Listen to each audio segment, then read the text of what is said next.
ॐ श्री परमात्मने नमः। अथ श्रीमद्भगवद्गीता अथ गीताध्यानम्। ॐ पार्थाय प्रतिबोधितां भगवता नारायणेन स्वयं व्यासेन ग्रथितां पुराणमुनिना मध्ये महाभारतम् अद्वैतामृतवर्षिणीं भगवतीम् अष्टादशाध्यायिनीम् अम्ब त्वामनुसन्दधामि भगवद्गीते भवद्वेषिणीम्। नमोऽस्तु ते व्यासविशालबुद्धे फुल्लारविन्दायतपत्रनेत्र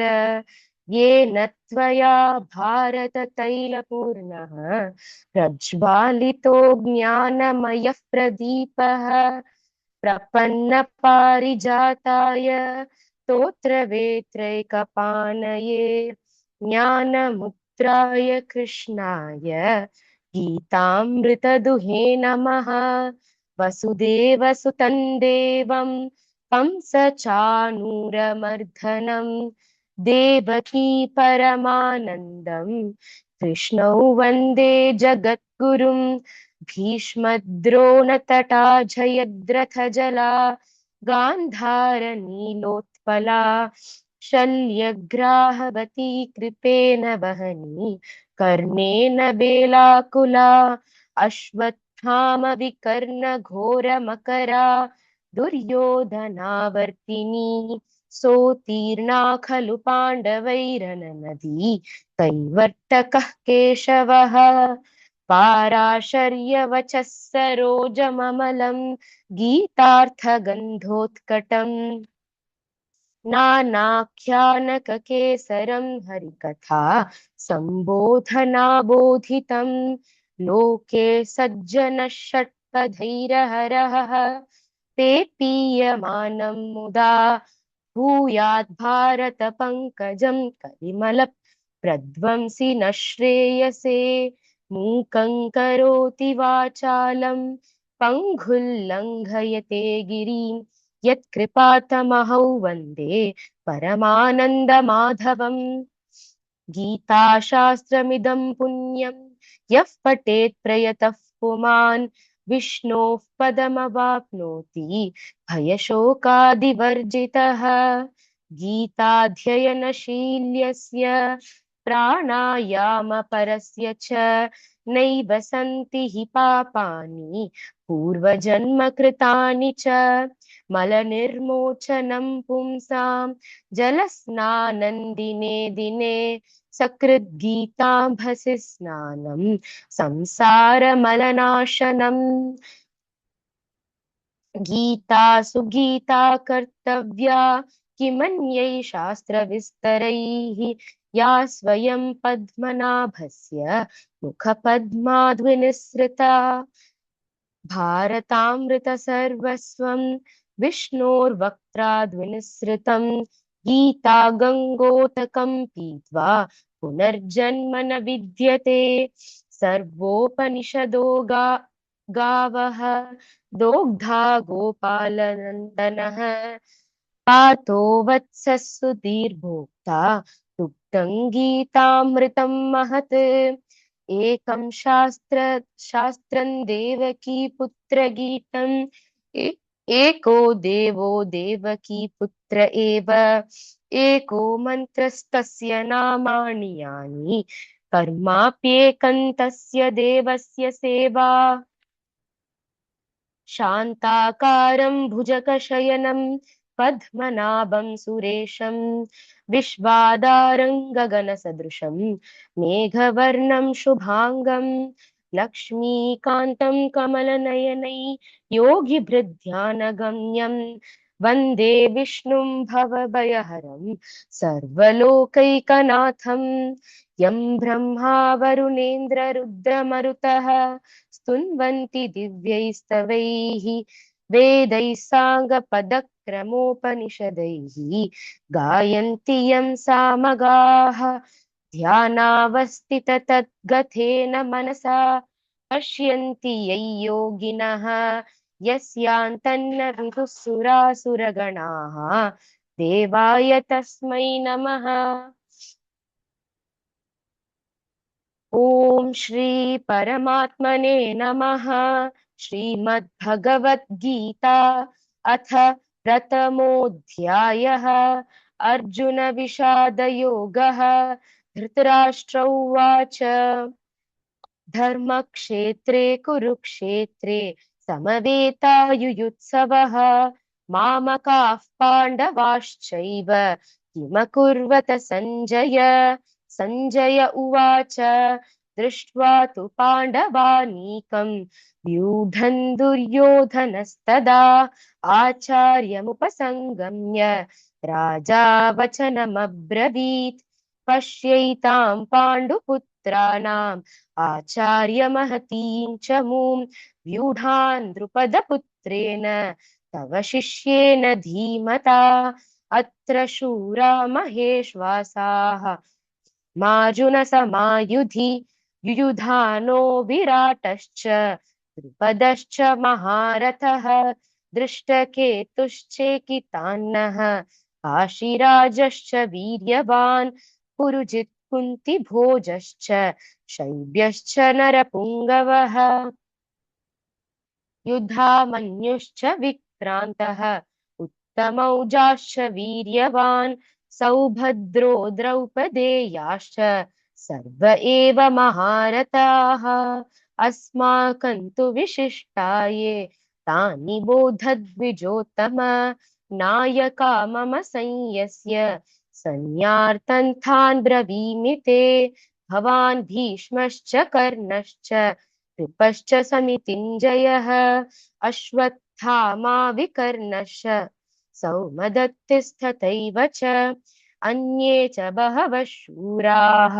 मदर्थे त्यक्तजीविताः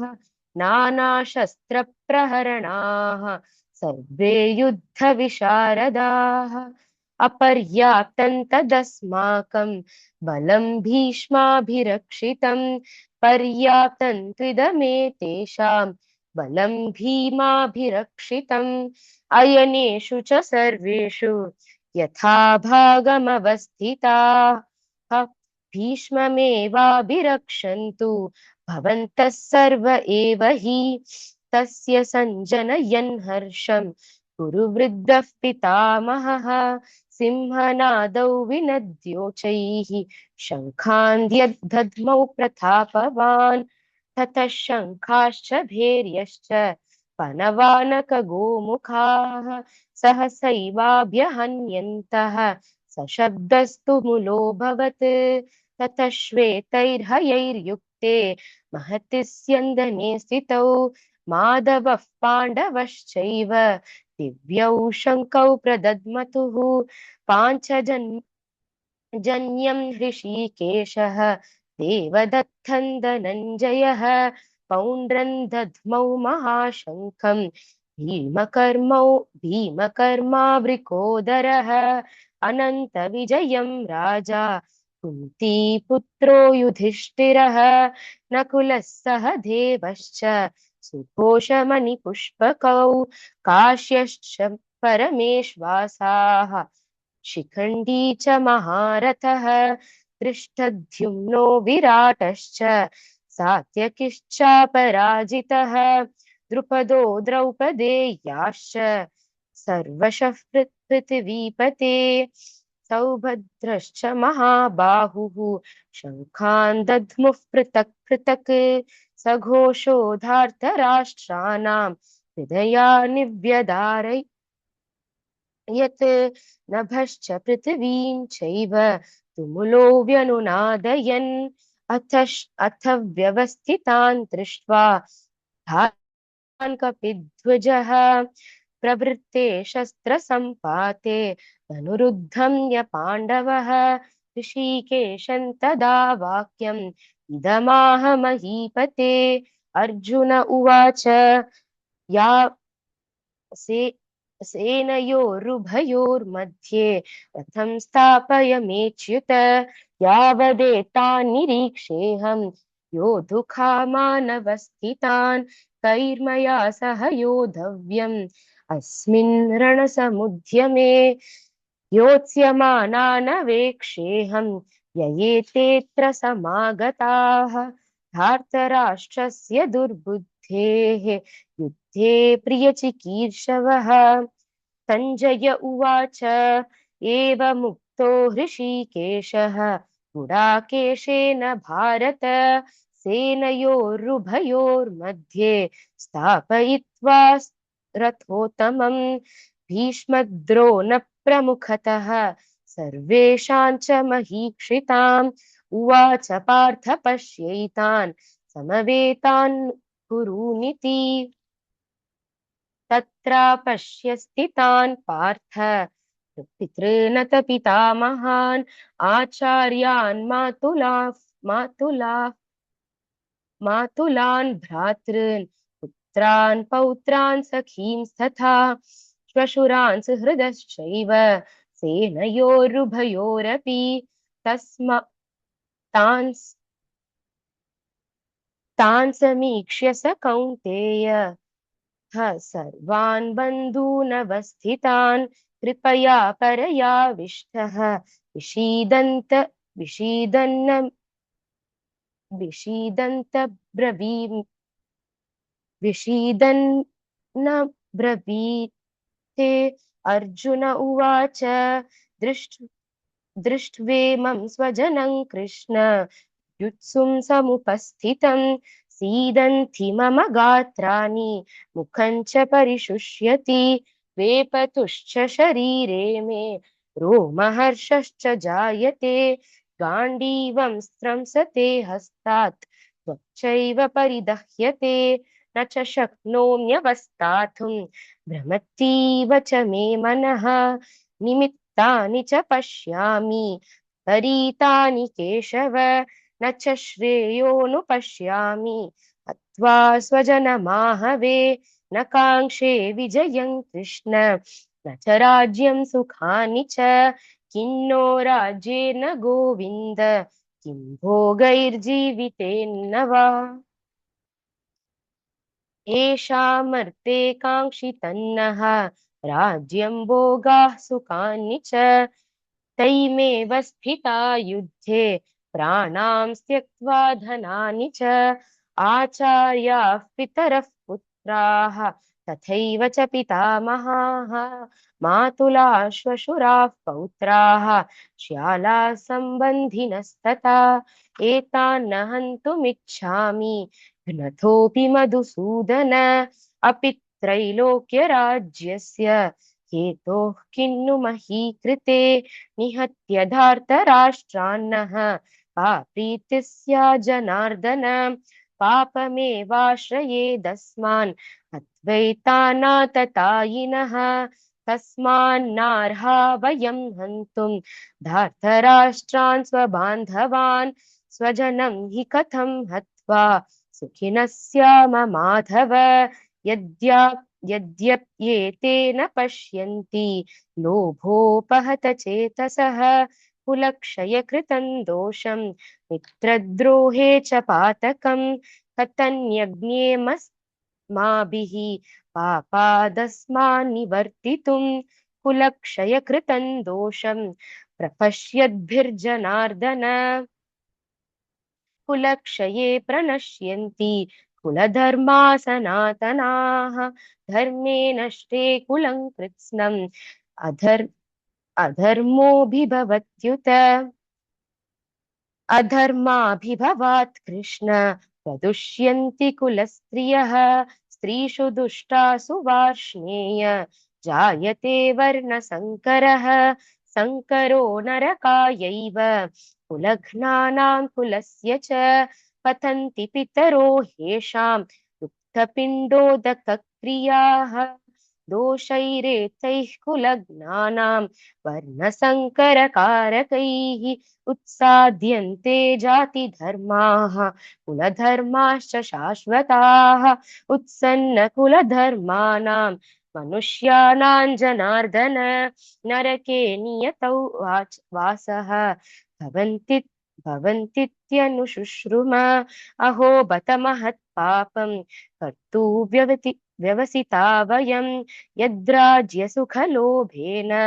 हन्तुं स्वजनमुद्यताः यदि मामप्रतीकारम् अशस्त्रं शस्त्रपाणयः धार्तराष्ट्रारणे हन्युः तन्मे क्षेमतरं भवेत् सञ्जय उवाच एवमुक्त्वार्जुन संख्ये रथोपस्थ उपाविशत् विसृज्य सशरं चापं शोकसंविघ्नमानसः ॐ तत्सदिति श्रीमद्भगवद्गीतासु उपनिषत्सु ब्रह्मविद्याया योगशास्त्रे श्रीकृष्णार्जुनसंवादे अर्जुनविषादयोगो नाम प्रथमोऽध्यायः।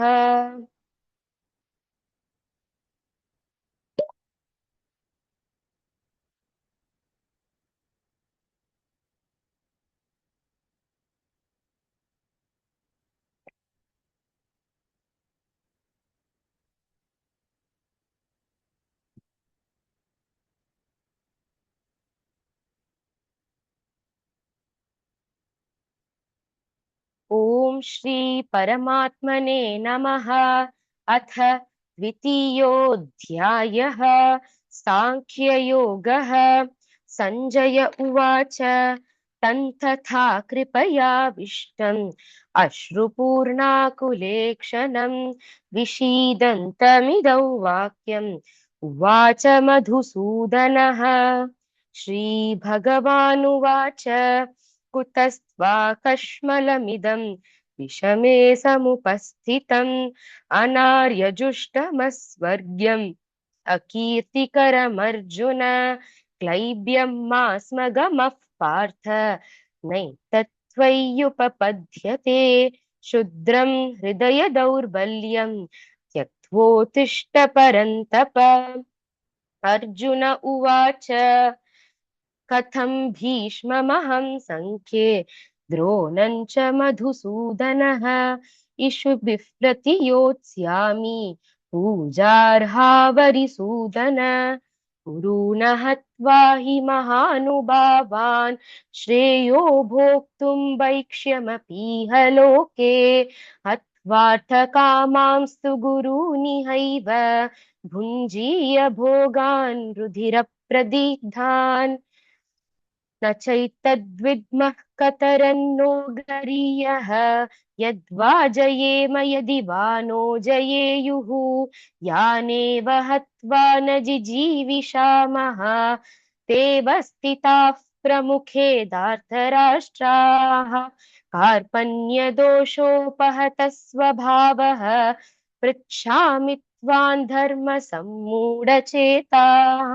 यच्छ्रेयस्यान्निश्चितं ब्रूहि तन्मे शिष्यस्तेऽहं शाधि मां त्वां प्रपन्नम्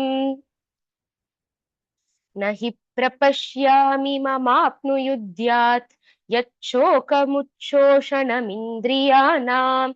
अवाप्य भूमा वसपत्नमृद्धम् राज्यं सुराणामपि चाधिपत्यम्। सञ्जय उवाच एवमुक्त्वा ऋषिकेशं गुडाकेशः परन्तप न योत्स्यैति गोविन्दम् उक्त्वा तूष्णीं बभूवः तमुवाच हृषीकेशः प्रहसन्निव भारत सेनयोरुभयोर्मध्ये विषीदन्तमिदौ वचः श्रीभगवानुवाच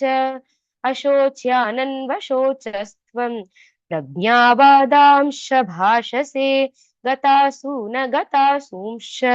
नानुशोचन्ति पण्डिताः न त्वेवाहं जातु नासं न त्वन्नेमे जनाधिपाः न चैव न भविष्यामः सर्वे वयमतः परम् देहिनोऽस्मिन् यथा देहे कौमारै यौवनञ्जरा तथा देहान्तरप्राप्तिः धीरस्तत्र न मुह्यति मात्रा स्पर्शास्तु कौन्तेय शीतोष्णसुखदुःखदाः आगमापायिनो सत्याः तां स्थितीक्ष्यस्व भारत यं हिनौ व्यथयन्त्येते पुरुषं पुरुषर्षभ समदुःखसुत सुखं धीरं सोऽमृतत्वाय कल्पते नासतो विद्यते भावः नाभावो विद्यते सतः उभयोरपि दृष्टोऽन्तः त्वनयोस्तत्त्वदर्शिभिः अविनाशि अविनाशितु तद्विद्धि येन सर्वमिदं ततं विनाशमव्ययस्यास्य न कश्चित् कर्तुमर्हसि अनन्त अन्तवन्त इमे देहाः नित्यस्योक्ताः शरीरिणः अनाशिनो प्रमेयस्य तस्माद्युध्यस्व भारत ययेनौ वेति हन्तारम् यश्चैनं मन्यते हतम् उभौ तौ विजानीतः न्यायं हन्ति न हन्यते न जायते म्रियते वा कदाचित् नायं भूत्वा भविता वानुभूयः अजो नित्यः शाश्वतोऽयं पुराणः न हन्यते हन्यमाने शरीरे वेदा विनाशिनं नित्यम् ययेनमजमव्ययम् कथं स पुरुषः पार्थ कङ्घात्यायति हन्तिकम् वासांसि जीर्णानि यथा विहाय नवानि गृह्णान्ति नरोपराणि तथा शरीराणि विहाय जीर्णान्यानि संयान्ति नवानि देहि नैनं चिन्तति शस्त्राणि नैनं दहति पावकः न चैनं क्लेदयन्त्यापः न शोषयति मारुतः अच्छेद्योऽयमदोह्यायम् अक्लेद्यो शोष्य एव च नित्यः सर्वगतस्तानुः अचलोऽयं सनातनः अव्यक्तोऽयमिचिन्त्योऽयम् अविकार्योऽयमुच्यते तस्मादेवौ विदित्येनं नानुशोचितुमर्हसि अथ चैनं नित्यजातं नित्यो वा मन्यते मृतं तथापि त्वं महाबाहो नैवं शोचितुमर्हसि जातस्य हि ध्रुवो मृत्युः ध्रुवं जन्म मृतस्य च तस्माद् तस्माद् तस्मादपरिहार्येऽर्थे न त्वं शोचितुमर्हसि अव्यक्तादीनि भूतानि व्यक्तमध्यानि भारत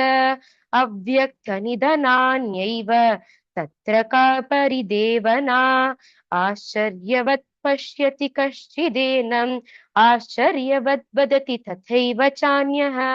आश्चर्यवच्चैनमन्यः शृणोति श्रुत्वाप्येत् नौ वेद न चैव कश्चित् देहि नित्यमबध्योऽयं देहे सर्वस्य भारत तस्मात् सर्वाणि भूतानि न त्वं शोचितुमर्हसि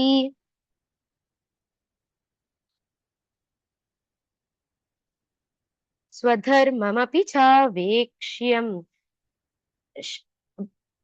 न विकम्पितुमर्हसि धर्म्याधियुध्यात् श्रेयोऽन्यत् क्षत्रियस्य न विद्यते यदृच्छया चोपपन्नं स्वर्गद्वारमपावृतं सुखिनः क्षत्रियाः पार्थ लभन्ते युद्धमीदृशम् अथ चेत्त्वमिमं धर्म्यं सङ्ग्रामन्न करिष्यति ततः स्वधर्मं कीर्तिं च हित्वा पापमवाप्स्यसि अकीर्तिं चापि भूतानि कथयिष्यन्ति ते व्ययाम्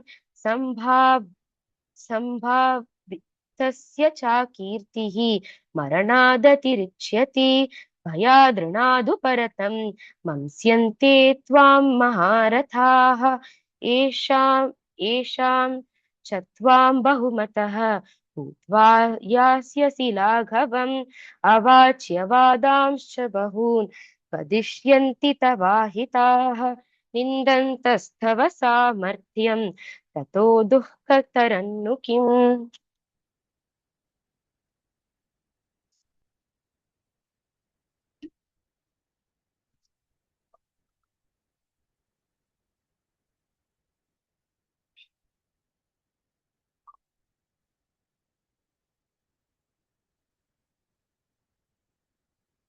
हतो वा प्राप्स्यसि स्वर्गं जित्वा वा भोक्ष्यसे महीम् तस्मादुत्थिष्ठ कौन्तेय कृतनिश् कृतनिश्चस् तस्मादुत्थिष्ठ कौन्तेय युद्धाय कृतनिश्चयः सुखदुःखे समे कृत्वा लाभालाभौ जयाजयौ तथो युद्धाय युज्यस्व नैवं पापमवाप्स्यसि एषा ते विहिता साङ्ख्ये बुद्धिर्योगे त्विमां शृणु बुद्ध्या युक्तो यया पार्थ कर्मबन्धं प्रहास्यसि नेहाभिक्रमनाशोऽस्ति प्रत्यवायो न विद्यते स्वल्पमप्यस्य धर्मस्य त्रायते महतो भयात् व्यवसायात्मिका बुद्धिः एकेह कुरु नन्दन बहुशाखा ह्यनन्ताश्च बुद्ध्यो व्यवसिता बुद्ध्यो व्यवस् व्य-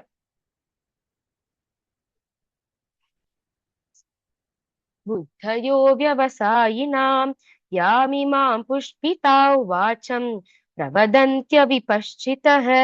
वेदवादरताः पार्थ नान्यदस्तीति वादिनः कामात्मानः स्वर्गपराः जन्म फलप्रदां क्रियाविशेषबहुलां भोगैश्वर्यगतिं प्रति भोगैश्वर्यप्रसक्तानां तयापहृतचेतसां व्यवसायात्मिका बुद्धिः समाधौ न विधीयते त्रैगुण्यविषया वेदाः निस्त्रैगुण्यो भवार्जन निर्द्वन्द्वो नित्यसत्त्वस्थः निर्योगक्षेम आत्मवान् यावानर्थ उदपाने सर्वतः सम्प्लुतोदके तावान् सर्वेषु वेदेषु ब्राह्मणस्य विजानतः कर्मण्येवाधिकारस्ते मा फलेषु कदाचन मा कर्मफलहेतुर्भूः मा ते सङ्गोऽस्त्वकर्मणि योगस्थः कुरु कर्माणि सङ्घं त्यक्त्वा धनञ्जय सिद्ध्यः समो भूत्वा समत्वं योग उच्यते दूरेण ह्यवरं कर्म बुद्धियोगा धनञ्जय बुद्धौ शरणमन्विच्छ कृपणाः फलहेतवः बुद्धियुक्तो जहातीह उभे सुकृतदुष्कृते तस्माद्योगाय युज्यस्व योगः कर्मसु कौशलम् कर्मजं बुद्धियुक्ता हि फलं त्यक्त्वा मनीषिणः जन्मबन्धन विनिर्मुक्ताः पथन् गच्छन्त्यनामयन् यदा ते मोहकलिलं बुद्धिर्व्यतितरिष्यति तदा गन्तास्ति निर्वेदं श्रोतव्यस्य श्रुतस्य च श्रुतिविप्रतिपन्ना ते यदा यदा स्थास्यति निश्चला समाधावचला बुद्धिः तदा योगमवाप्स्यसि अर्जुन उवाच स्थितप्रज्ञस्य का भाषा समाधिस्थस्य केशव स्थितधीः किं प्रभाषेते किमासीत व्रजेत किम् श्रीभगवानुवाच प्रजहाति यदा कामान् सर्वान् पार्थमनोगतान् आत्मन्येवात्मना स्तुष्टः स्थितप्रज्ञस्तदोच्यते दुःखेष्वनुद्विग्नमनाः सुखेषु विगतस्पृहः वीतरागभयक्रोधः स्थितधीर्मुनिरुच्यते यः सर्वत्र न तत्तः शुभाशुभं नाभिनन्दति न द्वेष्टि तस्य प्रज्ञा प्रतिष्ठिता यदा संहरते चायं कूर्मोऽङ्गानीव सर्वशः इन्द्रियाणीन्द्रियार्थेभ्यः तस्य प्रज्ञा प्रतिष्ठिता विषया विनिवर्तन्ते निराहारस्य देहिनः रसवर्जं रसोपस्य परं दृष्ट्वा निवर्तते यततो ह्यपि कौन्तेय पुरुषस्य विपश्चितः इन्द्रियाणि प्रमाथीनि हरन्ति प्रसभं मनः तानि सर्वाणि संयम्य युक्त आसीत मत्परः वशे हि यस्येन्द्रियाणि स्य प्रज्ञा प्रतिष्ठिता ध्यायतो विषयान् पुंसः सङ्गस्तेषूपजायते सङ्गात् सञ्जायते कामः कामात् क्रोधोऽभिजायते क्रोधात् भवति सम्मोहः सम्मोहात् स्मृतिविभ्रमः स्मृतिभ्रंशात् बुद्धिनाशः बुद्धिनाशात् प्रणश्यति रागद्वेषवितैस्तु विषयानिन्द्रियैश्चरन् आत्मवश्यैर्विधेयात्मा प्रसादमधिगच्छति प्रसादे सर्वदुःखानां हानिरस्योपजायते प्रसन्नचेतसो ह्याशु बुद्धिः पर्यवतिष्ठते नास्ति बुद्धिरयुक्तस्य न चायुक्तस्य भावना न च भावयतः शान्तिः अशान्तस्य कुतः सुखम् इन्द्रियाणां हि चरतं यन्मनोनुविधीयते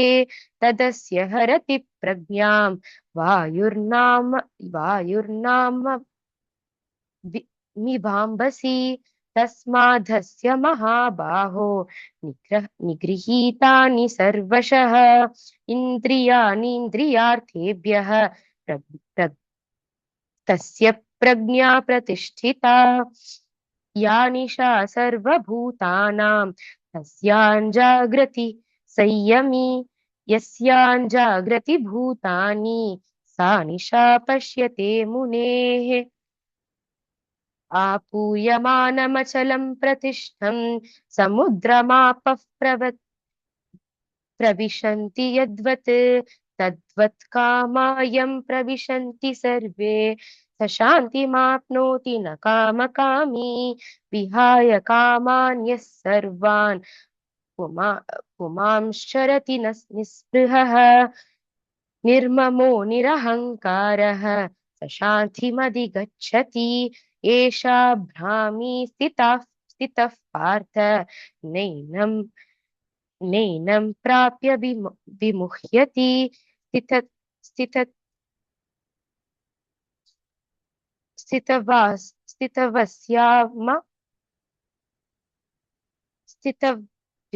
स्थितव्यवस्थितान् मन्तकालेऽपि ब्रह्मनिर्वाणमृच्छति ॐ तत्सदिति श्रीमद्भगवद्गीतासु उपनिषत्सु ब्रह्मविद्याया योगशास्त्रे श्रीकृष्णार्जुनसंवादे सांख्ययोगो नाम द्वितीयोऽध्यायः।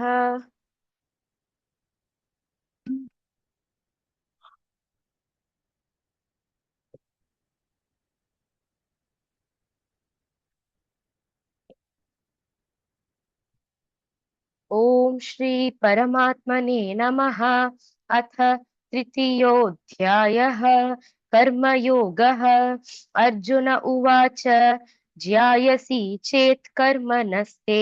मथा बुद्धिर्जनार्दन तत्किं कर्मणि घोरे मां नियोजयसि केशव व्यामिश्रेणेव वाक्येन बुद्धिं मोहयसीव मे तदेकौ वद निश्चित्य येन श्रेयोऽहमवाप्नुयाम् श्रीभगवानुवाच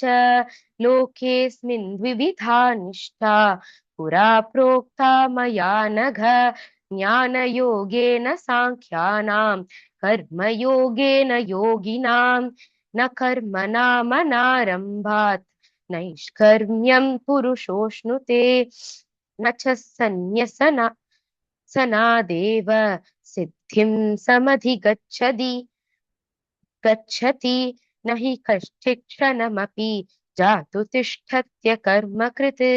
कार्यते ह्यवशः कर्म सर्वः प्रकृतिजैर्गुणैः कर्मेन्द्रियाणि संयम्य ययास्ते मनसा स्मरन् इन्द्रियार्थान् विमूढात्मा मिथ्याचारस्य उच्यते यस्त्विन्द्रियाणि मनसा नियम्यारभतेऽर्जुन कर्मेन्द्रियैः कर्मयोगम्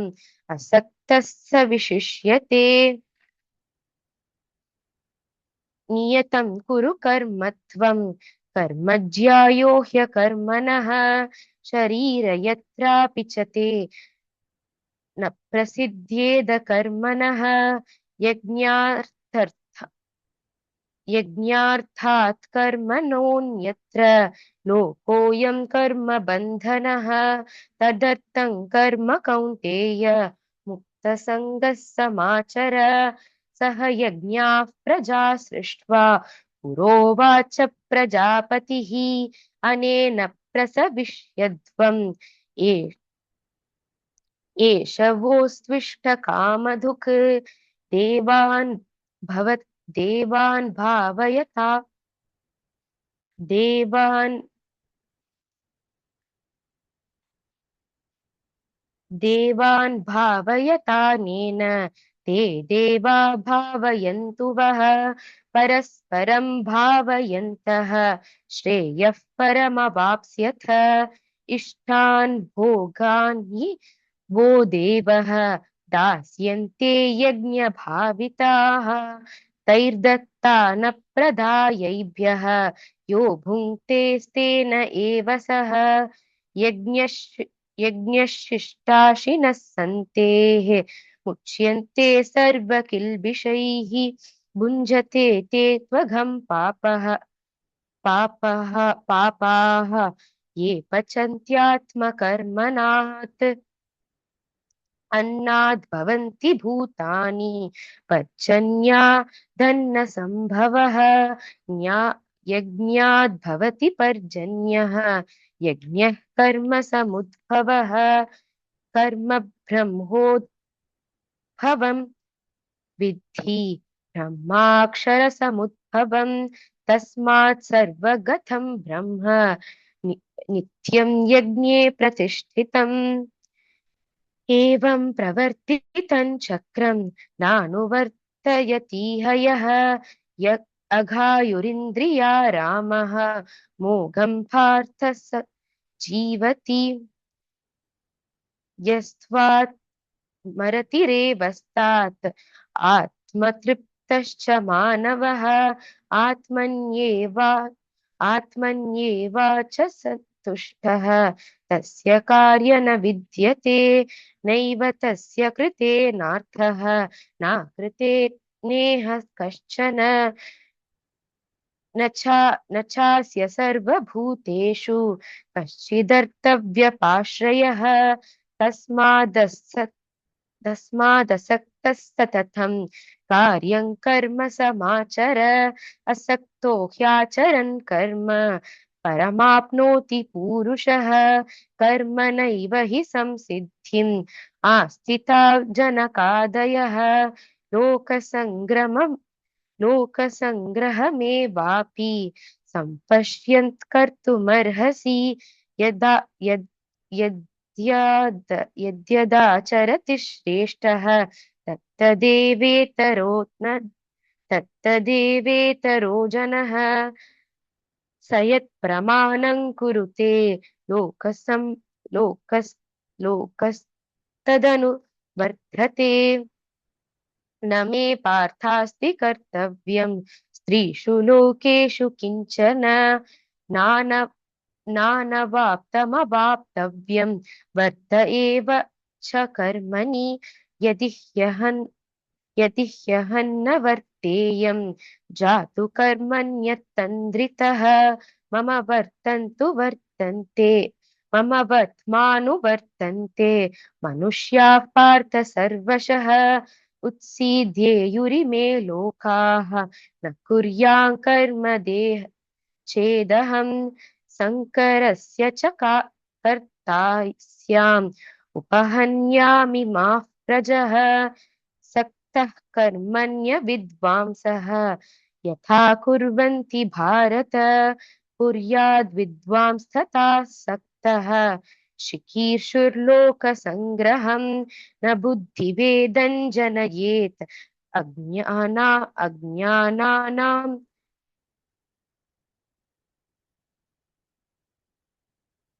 अज्ञानां न कर्